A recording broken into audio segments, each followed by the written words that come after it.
Hey everybody, Kristy Rice here with another YouTube demo for you.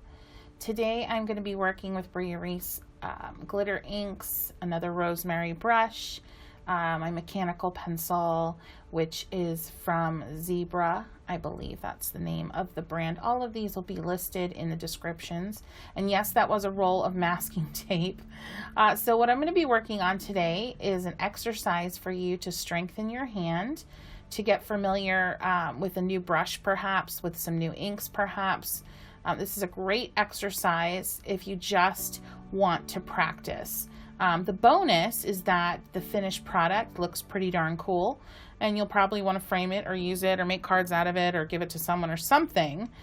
So that can be really fun. So I'm using this roll of masking tape and my mechanical pencil just to make some circles next to each other. I'm not being terribly precise here, as you could guess.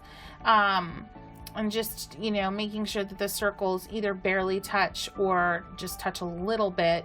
I'm just starting with the 5 here, and I am using a rosemary brush today. This is a dagger from Rosemary. A lot of you have asked me where these can be sourced in the US, and unfortunately I don't believe they can. I've been looking and I have yet to find a source in the US. I will say this, however, their shipping is quick, it's affordable, and the brushes are quite affordable as well. So it's definitely worth a couple days extra wait for them to be shipped from the UK. So what I'm doing here is, you may have noticed I started with just water on my brush, and very carefully with the tip of this dagger brush and also the broad side, I went ahead and wet the inner parts of the circle. And now I'm starting to drop in ink, and you'll notice I already made my first quote-unquote mistake here. You can see how I went out of the lines a bit with the ink. And you know what? Some of you may be compelled to try to fix that. There are ways that you could fix that, but for now, I'm going to leave it go because I think trying to fix it during the wet stage of my painting is probably a really bad decision. So again, this is practice though, so don't get too hung up on it being perfect. You can keep drawing circles for yourself and adding them so that you can continue to practice. And I guarantee you, your first circle compared to your last will be like night and day. So just keep that in mind, guys. It's practice. So starting again here, just adding water. My water isn't perfectly clean, but it's okay. I am adding just a wetness to parts of the circle. I'm not being super perfect about covering the entire inner portion of the circle with water, because I think it's kind of cool sometimes where ink will flow like that and then it'll hit a spot that isn't wet and it'll kind of stop abruptly, and that can be really beautiful. Notice when I'm going around the edge of the circle, I'm using really the tip of my dagger brush, and very little of the time am I using the broad side of my brush. Little finger sweep there. Still going out of the lines, but again, it's practice. So using the tip around the edge, broad side in the middle. You'll see I'm not overworking the areas. I'm definitely making sure that I'm starting with enough water. If I'm putting down color here like I just did and it didn't go anywhere very quickly, go ahead and add some water around it, some clean water. See how I did that with those red areas? I wanted the pigment to move more than it was, so I added some water around it. And I'm just continuing on. I am using a limited palette of Rice watercolor glitter inks, actually. I take that back. They are called glitter inks, not watercolor inks, but they do have fantastic watercolor inks that are just really stunning, super affordable. I'm using gold, neutral gray, ultramarine blue, violet, and crimson. So right now I'm using the crimson. And literally, I challenged myself. I had a bucket full of these that the folks over at Rice were nice enough to send me, and I just pulled out at random the 5 colors. And I told myself, okay, this is what I'm gonna paint with today, and that's what I did. So that can be another really fun challenge, to just blindly pull out some pigment and force yourself to work with those pigments and do so in a way that they really look good together. So I'm just continuing on here as this circle is really wet. And let me say, guys, if your paint, once you're laying down your paint, your pigment, your ink, whatever you're using, because it doesn't have to be this exact product, if it's not moving around like mine is, then you just didn't use enough clean water in the very first step. So just make sure you're using enough clean water, and you will see that pigment move around a ton. Again there, now notice right there, I am using the broad side a little bit. As you get more comfortable with your brush, you've got the point and the broad side. As you get more comfortable with it, you will find yourself using it in more daring ways, and you will find yourself becoming more comfortable with the contour of the brush when a certain amount of pressure is put on it. So again, that's another great reason that this exercise is so important. It not only gets you familiar with, let's say you have a new set of watercolors that just came in and you want to experiment with them. This is a great exercise for that. But you're also getting a lot of strength in your hand. With this exercise, you're also gaining just experience with a particular brush through this exercise, because guys, circles are not easy. They're not easy to draw freehand, which is why I didn't. They are not easy to paint freehand. They require a certain level of stability in your hand and strength in your hand, and just being able to connect strongly with what your mind wants to do and what your hand wants to do. So just a really fantastic exercise. You will see me going over parts. You just saw it there where I stroked the same area about 3 times. And that is my subtle way of kind of perfecting the shape as much as I can in that area. When I do things like that, there's typically not a lot of pigment on the tip of my brush. So that, just keep that in mind. You can stroke over an area several times to slowly kind of perfect a shape and change the contour of a shape.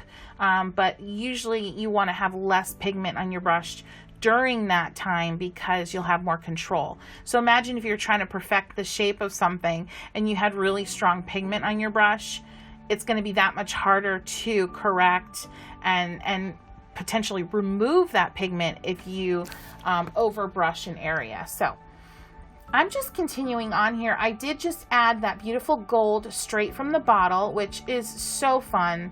If you do have inks that come in a bottle, by all means, squeeze some out into a wet area and just like love life at that moment, because it's just so beautiful and fun to do that. You can also get that really cool bursting effect just by loading up your brush with a lot of pigment and kind of tapping the paper. And speaking of paper, by the way, I don't usually list the papers that I'm using in these demos because, well, often I'm working in my watercoloring books and I often will use scraps. But one paper that I have just absolutely fallen in love with is Legion has a new paper out. That is called Stonehenge by Legion Paper. It's just incredible. It is made for people who like to use water and kind of apply and scrub and remove and lift and reapply paint and scrub and remove and lift. So it's made for artists who really like to beat up their paper, so to speak, which I love. So just a lot of cotton content and just a really resilient paper. So I'm having so much fun with it. So definitely worth a try. Okay, so I'm just continuing on here. Now I made a few new circles. Love that gray. Isn't that so pretty? It's called Neutral Gray. It's just so interesting. And at first I was like, oh gosh, why did I have to pull neutral gray out of my bucket of glitter inks here? But it actually is a really, really pretty neutral. It's not making things muddy. It's making things interesting. So I added a few new circles and I did overlap in one area, which wasn't what I intended, but you know, it's okay. Again, it's practice. So here we have it. I'm going to stop here. I have kind of like 6.5 circles. I went ahead and blow dried this, and because I want to show you kind of a technique that will continue to strengthen your hand-eye coordination and your muscle memory and your familiarity with your brush, which is going in between the circles now with precision, as much precision, trying to leave a little bit of a white edge between the circles and this background filler. Really, really challenging, as you'll see as I go here. I've been painting for a long time, guys, but I still need practice, clearly. So I think one of the reasons, too, I wanted to show you this exercise is because I want to make a point that even though I've been painting for most of my life, since I was 6 years old, and I'm almost 40 now, for goodness sake, that's ridiculous, but that's a whole other topic. I still need practice, and I still kind of suck sometimes, and I still make mistakes on a daily basis. Even sometimes the kind of mistakes where I'm like, seriously, Kristy, did you really just do that? So just keep that in mind. If you're a aspiring painter, if you literally are just picking up a brush, if you have purchased materials and you are terrified to open them up and use them, if you've got a bunch of stuff in your Amazon cart and you've saved it for later, I'm talking to all of you out there, because here I am painting for most of my life and I'm still unsure of myself at times. I still struggle. I still go through fearful moments. So when I have those moments and when I feel like I'm just rusty and my hand isn't doing what I want it to do, I go back to an exercise like this. And if you go onto Instagram, you've got to check it out. A lot of people are doing these exercises, which is cool, and I'm super happy to see that, because this is something very similar to, something my art teacher showed me years ago. I kind of did my own spin on it, but these circles and these tight areas and this precision brushwork is a great exercise. It's been around for a long time, and I'm seeing it now all over Instagram. But what I'm not seeing most of the time are artists explaining why exercises like this are so important and why they look easier than they actually are to produce. So you may go on Instagram and you may see people doing these beautiful triangles and circles and turning them into moons, and you're going to see that. But know the reason behind it. There's a reason that you should be doing work like this from time to time, even if it's completely outside of your comfort zone, because you will learn the minute that you sit down and try to paint your first circle, guys, you're going to be cursing me. I promise you. But it's okay. I can take it. But when you get to your 6th or your 7th circle, you're going to be like, hey now. And then when you go to paint your next bunch of flowers or your next landscape or a page in Painterly Days or a page in Kristy's Cutting Garden, you're going to feel stronger. Just like when you take the time to exercise and you're like, oh my gosh, I don't want to do this. And please, I am the first person on the planet to be like, I hate exercise. But then when you do it, when you pull your bootstraps up and you get out there and you move, the next time you move, it's that much easier. It's that much more invigorating and refreshing. And guys, it's the same exact thing with painting. So I don't want to scare you. If you're watching this and you're like, hey, I just bought my first paints, I don't really know what I'm doing, and you're making me feel like I've got to do all this practice. No, that's not what I want for you. I just want to give you tools and give you some ideas that if you do want to do some practice and you feel like stepping out and trying something completely different, or you feel like you want to create something that could be really cool, but you'll learn a ton along the way, this is a great option for you. Now, right there, might have noticed when I put down the masking tape, I smudged up my circle there with some red. And if you didn't see it, rewind, watch it again. These are inks, guys, so they don't kind of lift off the paper like watercolor will oftentimes. So I wanted to show you how I corrected that. So what I did is I re-wet the area, and then I applied another layer of inks over top. And then I blended the wet area with the dry area underneath with some clean water. And that was it. I really covered up that spot nicely. So just keep in mind, even though these inks are a lot less forgiving than watercolor, which all inks are, they typically have a lot more of a staining property where they'll actually stain the paper and you can't lift them out. But you can still correct yourself. You can still make changes. So I'm just filling in, continuing to fill in here. You'll notice that I've had where I've tried to keep that white edge, really thin white edge, which is such a challenge.